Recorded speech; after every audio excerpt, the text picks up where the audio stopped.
The leaders of President Obama's bipartisan commission to tackle the federal debt problem are meeting this week. Now, we have about $12.8 trillion of debt, according to the debt clock that we like to show. But did you know that even as our debt balance rises, our interest payments are lower than they were a year ago?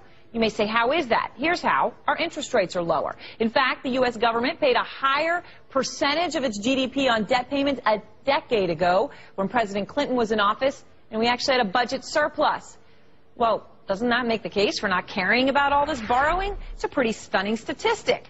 Are fears about the debt crisis overblown? James Galbraith is an economics professor at the University of Texas. Peter Schiff is the president of Euro-Pacific Capital, also running for Senator Chris Dodd's seat in the state of Connecticut. These two gentlemen feel passionately and differently on this issue. Professor Galbraith, let me start with you.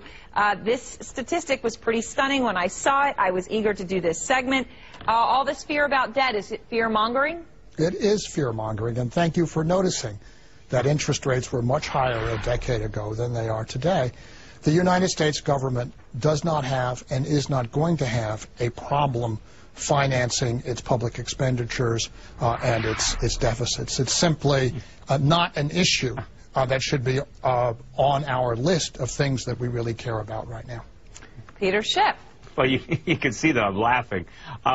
Well, basically, you know, the reason that this is happening, it's not magic. The U.S. government is making the same mistakes that subprime borrowers did when they were using teaser rates on their mortgages. We have a $12.5 trillion debt, as you state. First of all, that doesn't include any of the off-budget items like the debt of Fannie and Freddie, and it certainly doesn't include the unfunded liabilities, which dwarf that number. But if you just take the funded debt and you look at where it's going to be in a year or two, it'll be around $15 trillion. What happens if interest rates go up to 10%, which is half of where they were in 1980? All of a sudden, we're paying $1.5 trillion a year in interest on the national debt. You see, the term on the national debt, the maturity is very short. The government is not borrowing for 30 years. The government is borrowing for 30 days. There's a lot of short-term paper. This is a teaser rate on an adjustable rate mortgage, and we are headed for disaster. Now, he makes a case there, Professor Galbraith. What's your response to that, likening it to a subprime mortgage and fairly pointing out a lot of this debt is short-term borrowing? It's got to be rolled over. Yes, but the government can, in fact, borrow for 20 years at a rate which is now running at 4.5%. No, not if it tried to do it.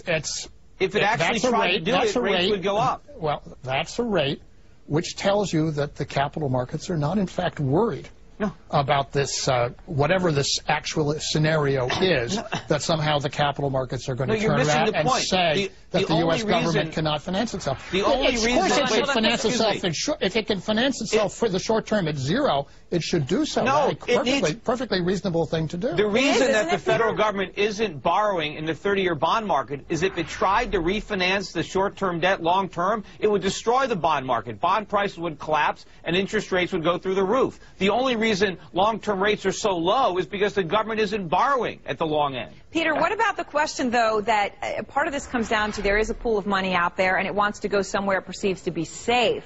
So the U.S. may have a problem, but I mean, look, Greece has been in default half the years it's been in existence.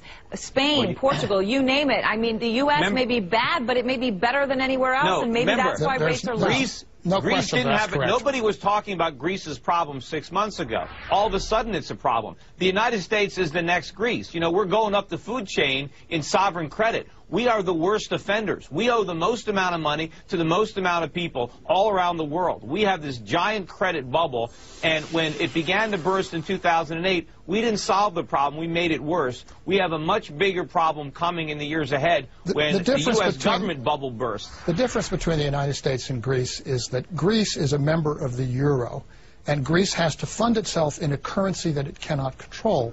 The United States is in full control of its own currency. But that's the bigger problem. We can have some problems. I'm not just saying that we are free, we've solved all economic problems.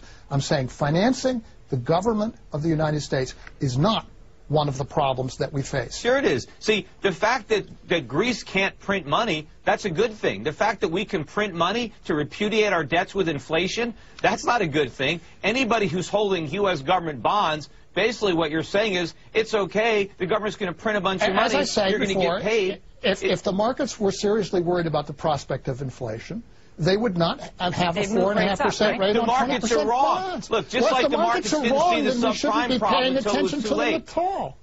Look, gold is at $1,100 an ounce for a reason. It didn't go from 250, 10 years ago to 1,100, 1,200 without people worrying about inflation. Since 1980, we go to that problem. It doesn't look so good. So you're telling me that this is all tied to the price of gold is the oracle that we should be following? Well, you should be following something. Don't be following the Federal Reserve. To say that because interest rates aren't high, the market has consistently gotten things wrong. I was on this network, CNBC, back in 2005 and 2006. Warning about the housing bubble, the collapse that was coming, the problems in Freddie and Fannie, the problems with the financials. No one believed it. People were laughing it off.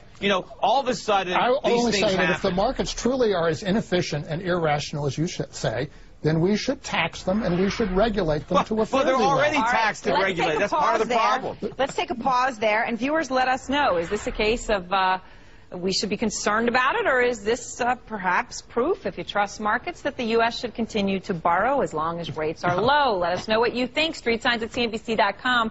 We'll bring back both the esteemed gentlemen on our panel to continue talking about it.